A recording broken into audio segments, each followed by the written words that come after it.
तो दोस्तों, उत्तराखंड राज्य का चारों धाम का कपाट 6 महीने के लिए शीतकाल में बंद हो चुका है। तो इस साल चारों धाम में टोटल कितने श्रद्धालु दर्शन करने के लिए पहुंचे थे? अभी कपाट बंद है, तो श्रद्धालु कहां पर दर्शन करने के लिए जा सकते हैं और इस साल क्या नया रिकॉर्ड बना है और यात्रा कैसे रहा, चलिए सारी जानकारी आगे बताती हूँ। तो आप लोग वीडियो को पूरा देखिए। हर हर महादेव, जय श्री केदार, जय बाबा बद्री विशाल। तो दोस्तों, इस साल 2025 में टोटल 51,04,975 श्रद्धालुओं ने उत्तराखंड के चारों धाम पहुँचे थे, जो पिछले साल की तुलना में एक नया रिकॉर्ड बना है। इस साल केदारनाथ धाम में टोटल 17,68,795 श्रद्धालु पहुँचे थे। वहीं बद्रीनाथ धाम में टोटल 16,60,224 श्रद्धालु पहुँचे थे। गंगोत्री धाम में 7,57,010 श्रद्धालु पहुँचे थे और यमुनोत्री धाम में 6,44,505 श्रद्धालु पहुँचे थे इस साल, जो कि बहुत बड़ा संख्या होता है। वहीं अगर पिछले साल की बात करें तो 2024 में टोटल 46,17,445 श्रद्धालु चारों धाम में पहुंचे थे और इस साल तो संख्या और ज्यादा बढ़ गया। 4.5 लाख से ज्यादा श्रद्धालु इस साल पहुंचे चारों धाम में और हर साल की तरह इस साल भी सबसे ज्यादा भीड़ केदारनाथ धाम में ही हुआ था। सबसे ज्यादा श्रद्धालु केदारनाथ धाम में ही पहुंचते थे। उसके बाद बद्रीनाथ धाम में, जिसका कपाट 25 नवंबर को ही बंद हुआ है, और केदारनाथ धाम का कपाट तो 23 अक्टूबर को ही बंद हो गया था। और इसी के साथ साथ गंगोत्री और यमुनोत्री धाम का भी कपाट बंद हो गया था। तो हर साल श्रद्धालुओं की संख्या बढ़ ही रही है, जिसमें सबसे ज्यादा श्रद्धालु केदारनाथ धाम ही जाना पसंद करते हैं। और ऐसा इसीलिए क्योंकि केदारनाथ धाम का ट्रैक मुश्किल और खूबसूरत होता है। तो श्रद्धालु मानते हैं कि जब वो मुश्किल सफर को तय करते हैं तो महादेव जी उनके साथ ही रहते हैं। और केदारनाथ धाम को स्वर्ग कहा जाता है, जहाँ पर महादेव जी स्वयं अपने भक्तों को दर्शन देते हैं और उनकी सारी मनोकामनाओं को पूरा भी करते हैं। यह एक पवित्र स्थल है, जहां दर्शन मात्र से पापों का नाश और मोक्ष की प्राप्ति होती है। केदारनाथ धाम में स्थापित शिवलिंग को सबसे महत्वपूर्ण और पवित्र ज्योतिर्लिंगों में से एक माना जाता है।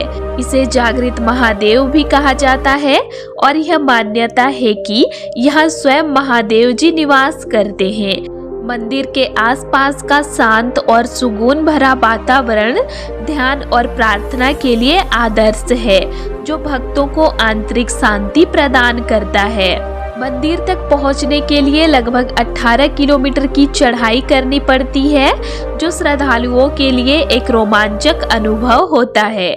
और मंदाकिनी नदी जो पूरे ट्रैक के दौरान दिखाई पड़ती है, जो इस क्षेत्र की प्राकृतिक सुंदरता को बढ़ाती है। भारी चुनौतियों और कठिनाइयों के बावजूद भक्तों का उत्साह और अटूट विश्वास ही उन्हें यहाँ खींच लाता है। इसीलिए हर साल चारों धाम में से सबसे ज्यादा श्रद्धालु केदारनाथ धाम ही पहुँचते हैं। उसके बाद बद्रीनाथ धाम में श्रद्धालु पहुँचते हैं। इस साल गंगोत्री और यमुनोत्री धाम में श्रद्धालु कम ही पहुंच पाए, क्योंकि इस साल बड़ी आपदा गंगोत्री और यमुनोत्री धाम के मार्ग पर आई थी, जिस वजह से 30 से 40 दिनों तक यात्रा को बंद कर दिया गया था, जिस वजह से 6 से 7 लाख ही श्रद्धालु पहुंचे थे। लेकिन ये संख्या और ज्यादा बढ़ती अगर बादल फटने और लैंडस्लाइड जैसे घटनाएं नहीं घटती तो। केदारनाथ और बद्रीनाथ धाम के मार्ग पर भी लैंडस्लाइड हुआ था, लेकिन उसमें ज्यादा नुकसान नहीं हुआ था, जिस वजह से ये दोनों धाम का यात्रा श्रद्धालु ज्यादा संख्या में किए। 6 महीने तक यात्रा चला और श्रद्धालु भारत के हर कोने से पहुंचे थे उत्तराखंड राज्य और चारों धाम का यात्रा किए। कोई 1 धाम का यात्रा किए तो कोई 2 धाम का यात्रा किए और ऐसे ही करते करते 6 महीने बीत गया और अभी चारों धाम का कपाट को शीतकाल के लिए बंद कर दिया गया। आप लोगों को मैं बता दूं कि विदेशों से भी कई श्रद्धालु पहुंचे थे चारों धाम की यात्रा करने के लिए। उसमें सबसे ज्यादा केदारनाथ धाम विदेशी श्रद्धालु पहुंचते हैं। इस साल की यात्रा में भीड़ तो काफी ज्यादा था, लेकिन प्रशासन भी श्रद्धालुओं की सुरक्षा के लिए हमेशा तैनात थे और यात्रा अच्छे से 6 महीने तक चला और अभी चारों धाम बंद हो चुके हैं और चारों धाम से देवी देवता अपने शीतकालीन गद्दी स्थल में चले गए हैं। तो अभी कोई भी श्रद्धालुओं को अगर दर्शन करना है चारों धाम के देवी देवताओं की तो वो कर सकते हैं। चलिए कहाँ कहाँ अभी निवास करते हैं भगवान बता देती हूँ। तो केदारनाथ बाबा की पूजा अभी ऊखी मठ के ओंकारेश्वर मंदिर में हो रहा है। भगवान बद्री विशाल का पूजा नरसिंह मंदिर जोशी मठ में होगा और पांडुकेश्वर में योग ध्यान बद्री मंदिर में भी आप लोग बद्री विशाल का दर्शन करने जा सकते हैं। गंगोत्री धाम माँ गंगा अभी मुखवा गांव में विराजमान है और यमुनोत्री धाम से माँ यमुना अभी खरसाली गांव में विराजमान है। तो अभी 6 महीने तक शीतकाल में आप लोग इन स्थानों में आकर दर्शन कर सकते हैं। जिनको भी करना है दर्शन वो आइए, मंदिर 6 महीने अभी शीतकाल में खुला रहेगा। अभी चारों धाम बंद है तो चारों धाम की यात्रा अभी कोई भी श्रद्धालु नहीं कीजिएगा। अगले साल 2026 में फिर से कपाट खुलेगा, तब आप लोग दर्शन करने के लिए आइएगा।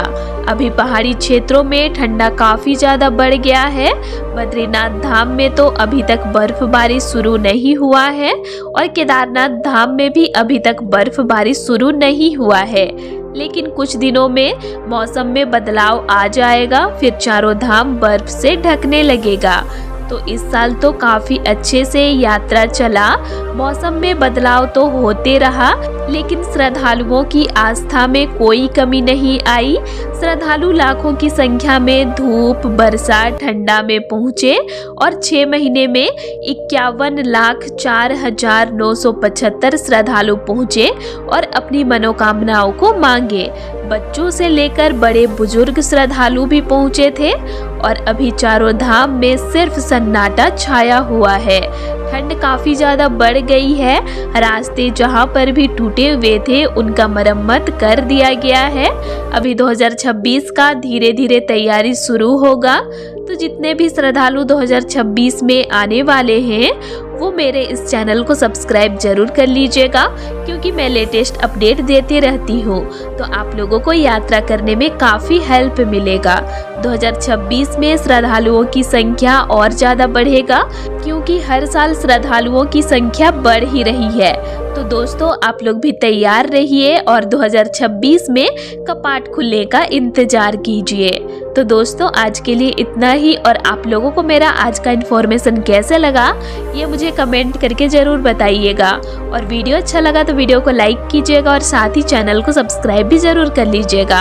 और अगर आप लोगों को केदारनाथ धाम से रिलेटेड और भी वीडियोस देखने हैं तो मेरे चैनल में अपलोड है, आप उनको भी देख सकते हैं। तो चलिए फिर मिलते हैं एक नई वीडियो के साथ। Thanks for watching.